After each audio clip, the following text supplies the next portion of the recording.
So this is the Book of Opeth, an absolute monster, showing you all of the history of the legendary Swedish band.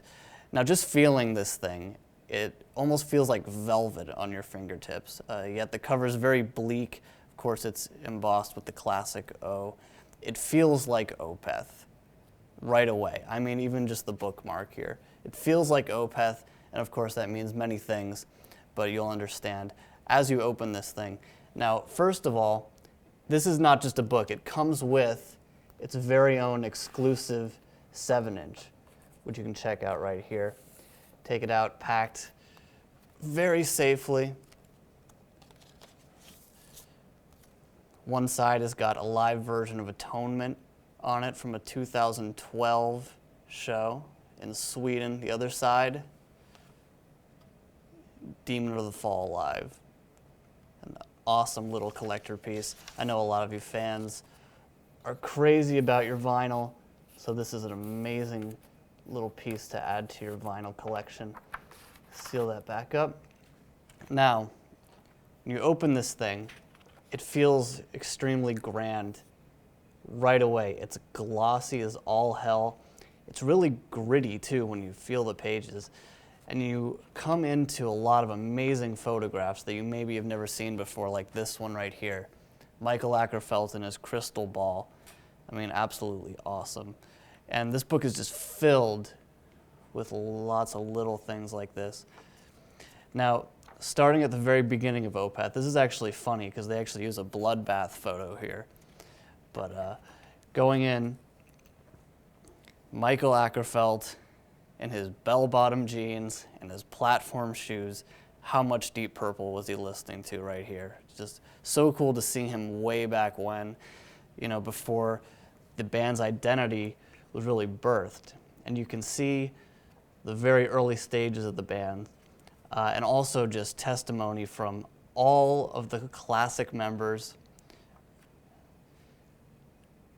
from the past, from the present. Having a snowball fight here. I mean, Opeth is having a snowball fight. So let's skip ahead a little bit. You can really see the band in its pre-Opeth stages almost, still discovering its identity in its really early years.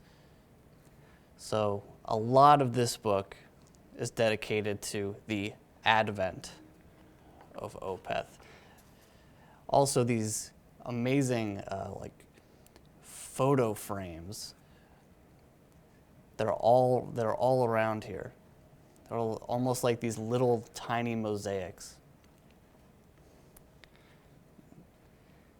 These frames of just these amazing little photos, these brilliant mosaics around just a little concert photo from way back when.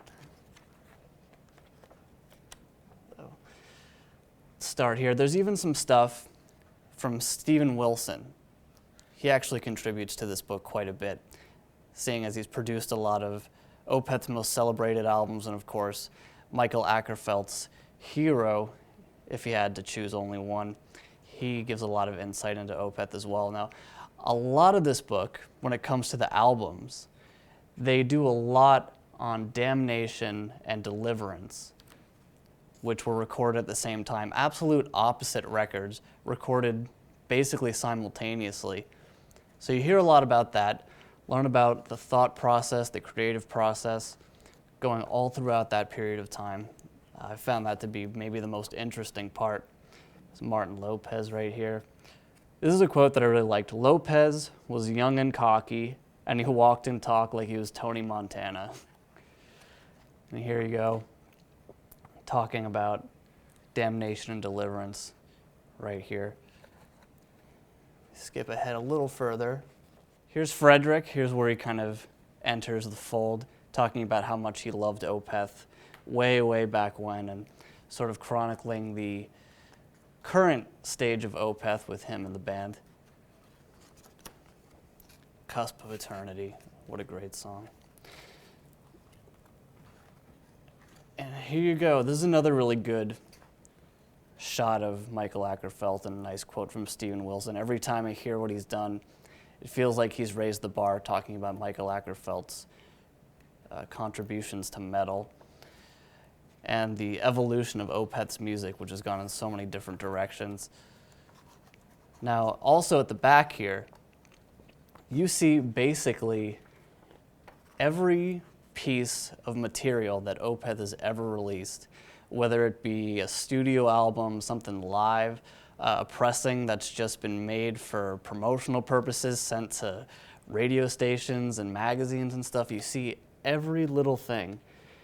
I mean, if you go to this page here, even a white vinyl test pressing of Orchid with only 5 copies sold, well, not sold, available worldwide. Same with Morning Rise, My Arms Rehearse.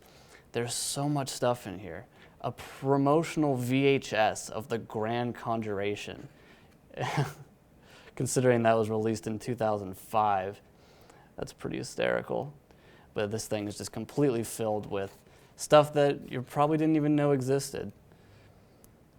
And probably the rarest of the rare, Watershed, 5 copies live. There's actually some stuff in here that shows something where only 1 copy exists on this planet.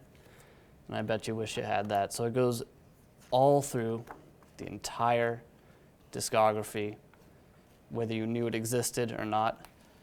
And that's the Book of Opeth.